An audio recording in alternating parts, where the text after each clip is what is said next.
Seperti yang saya janjikan sebelumnya bahwa malam hari ini spesial kita akan terhubung dengan Bang Ade Armando. Ya, selamat malam Bang Ade Armando. Di Bogor. Di Bogor? Ya, lagi di Bogor Bu ya. Di Bogor? Waalaikumsalam. Waalaikumsalam. Warahmatullahi ya Pak. Waalaikumsalam Buya. Ya. Ini luar biasa loh Buya. Saya itu merasa terhormat sekali diundang ke sini karena saya fansnya Buya nih. Fans berat Buya. Sahabat WMR TV perlu tahu bahwa Bang Arno ini seorang jurnalis dan dosen Fakultas Ilmu Sosial Politik Universitas Indonesia dan pernah juga meraih gelar Master of Science dari Universitas Negeri Florida, Amerika, menjadi Direktur Republika dan anggota Komisi Penyiaran Indonesia. Baik, kita ke Bang Armando dulu nih. Kayaknya Bang Armando ingin banget langsung nih bertanya dengan Buya. Dan apa yang menjadi pertimbangan nih Bang Armando untuk menerima tawaran sebagai apresiator malam hari ini? Dipersilakan. Saya mah nggak usah ditawarin, kalau saya tahu bisa hadir dan kasih komentar buat Buya sih langsung saya lakukan. Karena saya itu menganggap begini ya Buya, ini bukan sedang membesar-besarkan hati atau apapun ya.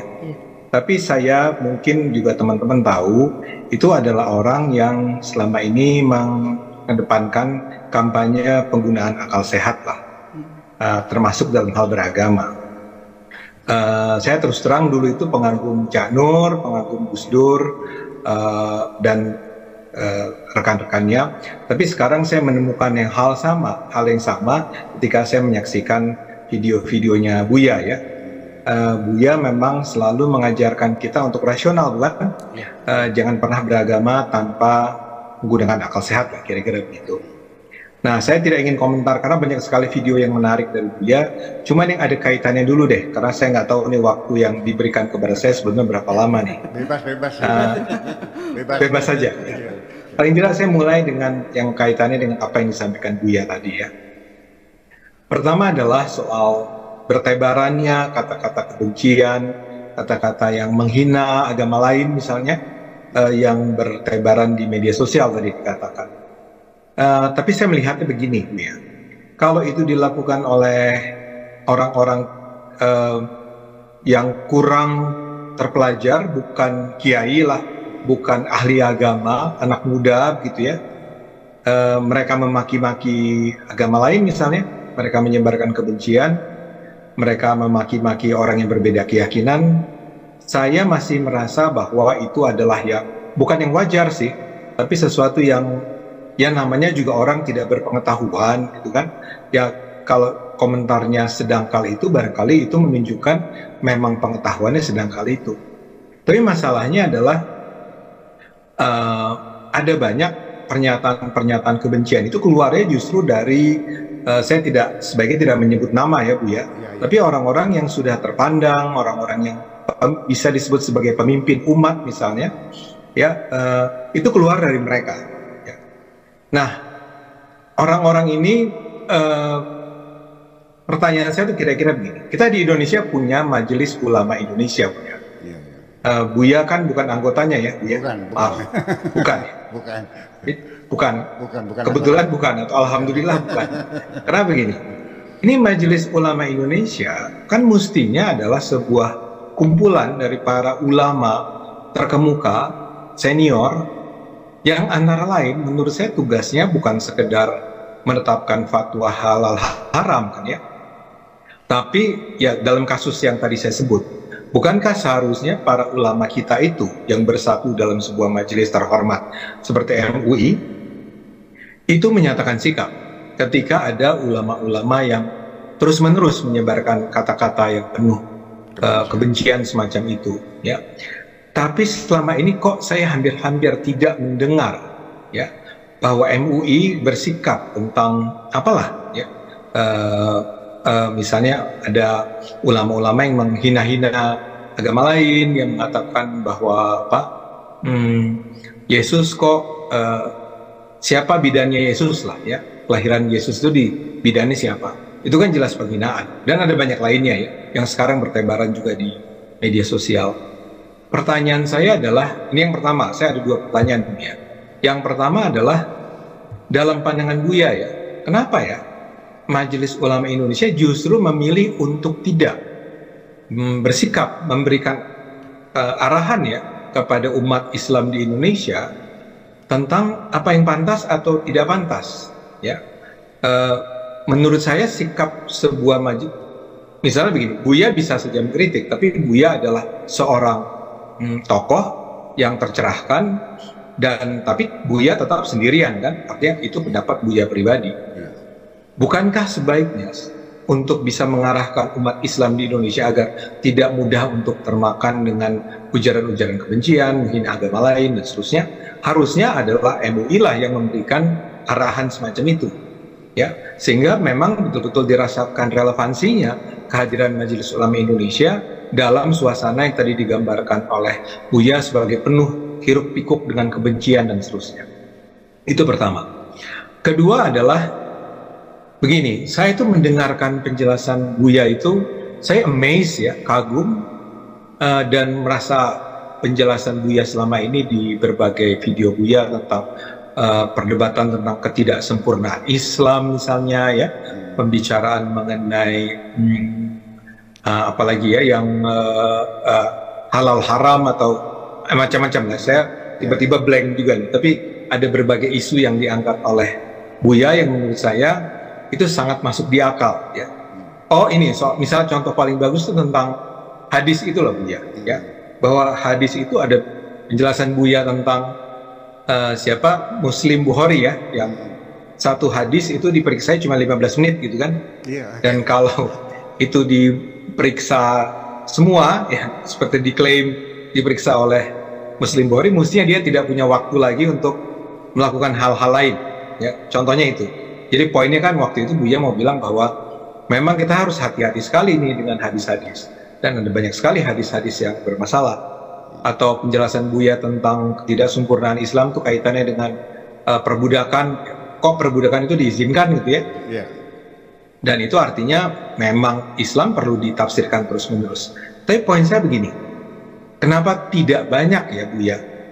Ya, saya yakin, atau saya duga, saya mungkin salah, saya duga sebetulnya ulama-ulama kita juga paham kok dengan itu. Mestinya, saya salah Bang. Tapi saya duga kan Buya memang pendidikannya sangat luar biasa, tapi itu bukan pengetahuan yang terlalu rumit sehingga hanya bisa dipahami oleh orang dengan kapasitas seperti Buya. Saya duga bahwa ada begitu banyak sebetulnya ulama-ulama lain yang paham bahwa terhadap ayat tertentu penafsiran itu banyak, atau ada hadis-hadis yang tidak perlu diterima begitu saja, ada sejarah-sejarah Islam yang perlu kita pelajari untuk kita pahami apa maknanya sesungguhnya dan seterusnya.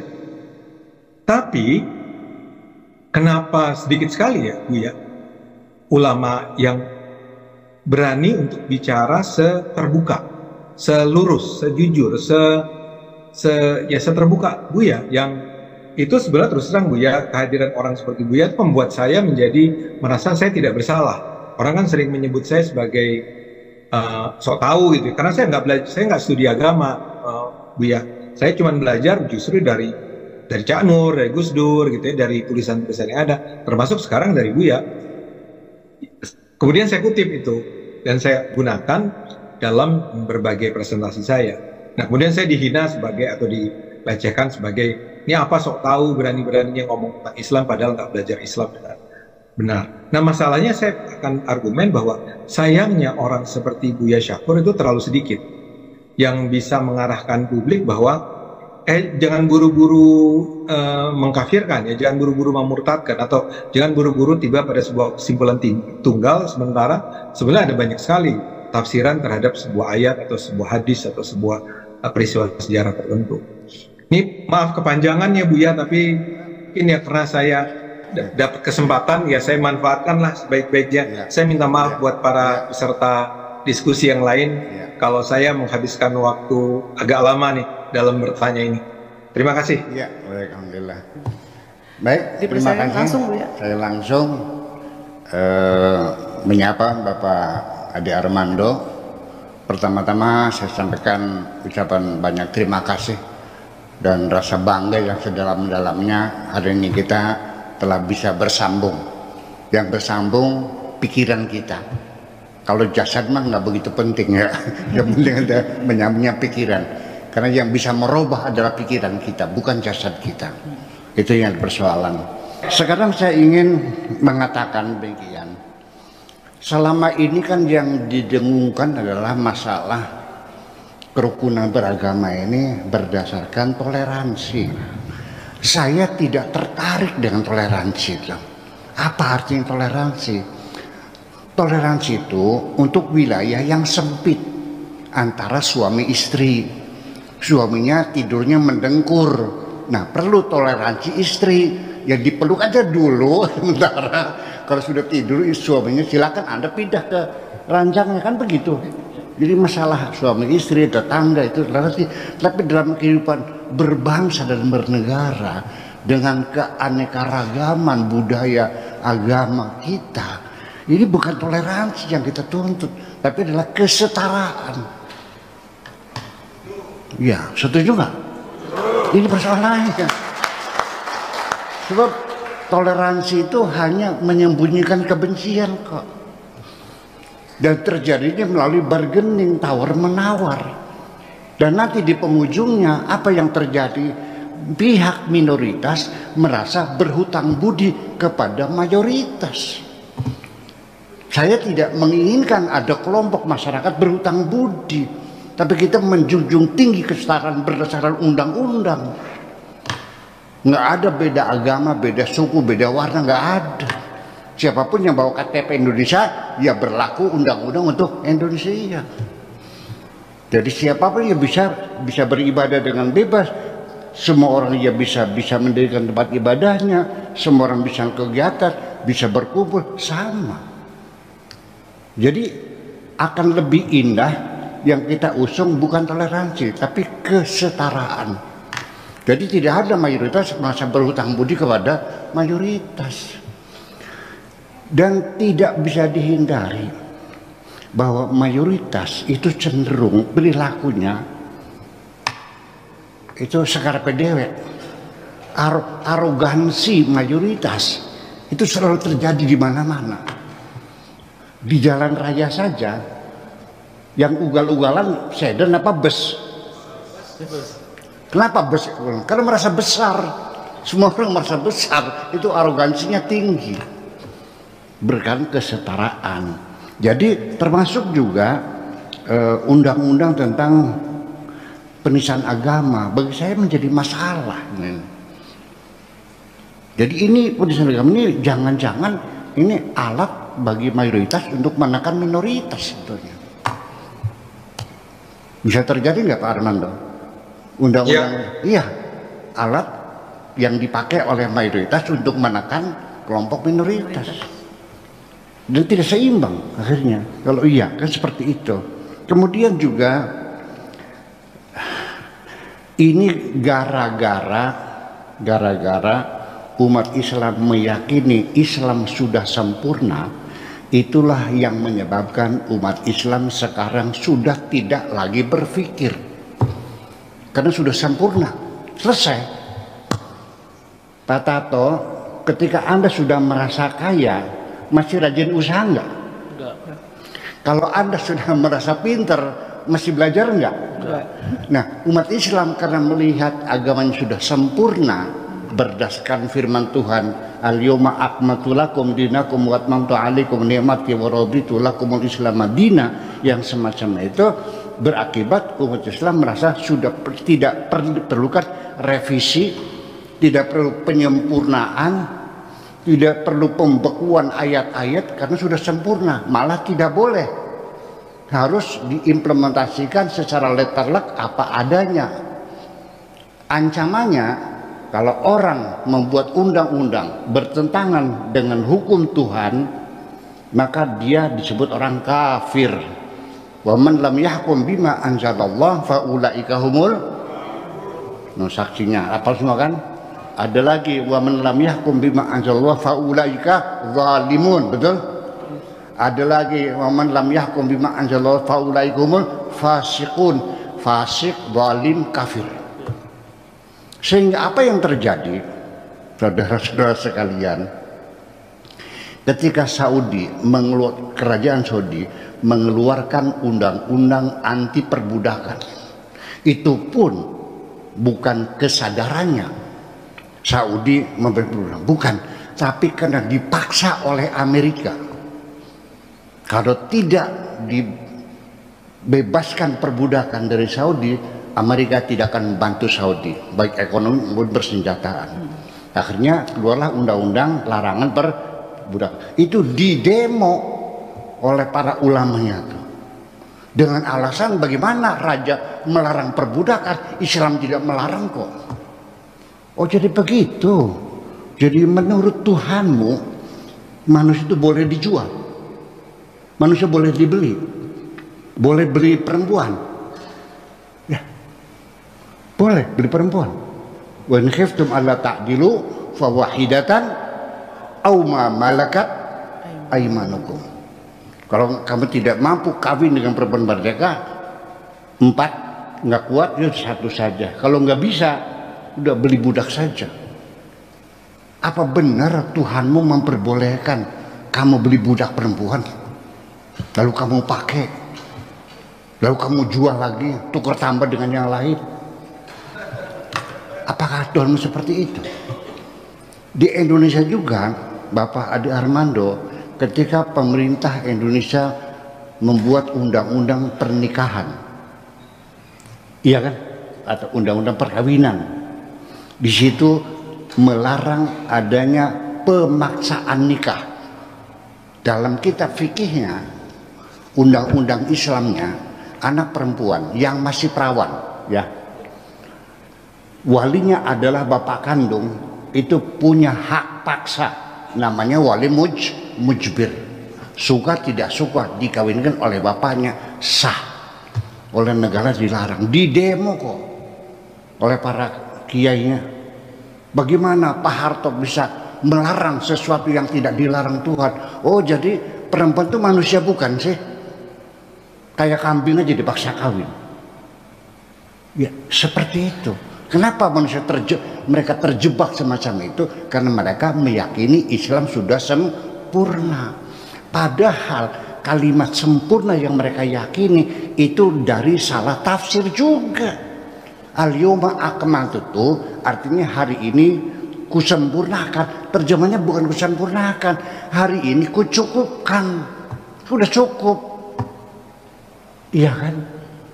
Nah, mereka bukti bahwa Islam sebagai sempurna, telah sempurna, maka setelah Nabi Muhammad tidak akan ada nabi yang lain. Khatamul anbiya wal mursalin, penutup para nabi dan rasul. Karena Islam sudah sempurna, maka inilah nabi terakhir. Setelah itu tidak ada nabi lagi. La nabiyya ba'dah. Oke? Saya jelaskan.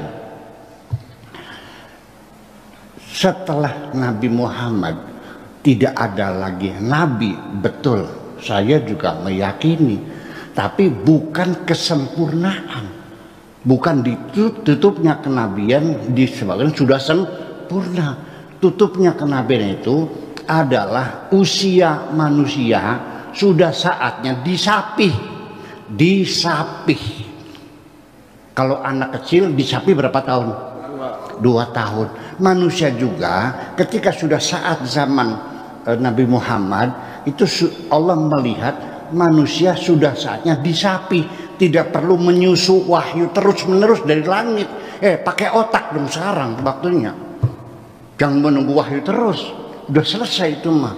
Itu maksudnya Khatamul Anbiya wal Mursalin itu bukan sudah sempurna, tapi kedepannya silakan menggunakan akal pikiranmu. Jangan bergantung minta disusuin dari langit terus. Sampai kapan nantinya? Betul enggak? Nah itulah makanya kita kembali lagi bahwa Nabi terakhir bukan sebagai bukti kesempurnaan Islam, tetapi sebagai cara Allah menyapih manusia bahwa setelah ini jangan berharap akan kami susui lagi dengan wahyu dari langit. Silakan ke depan berpikir dengan otakmu. Terima kasih. Assalamualaikum warahmatullahi wabarakatuh.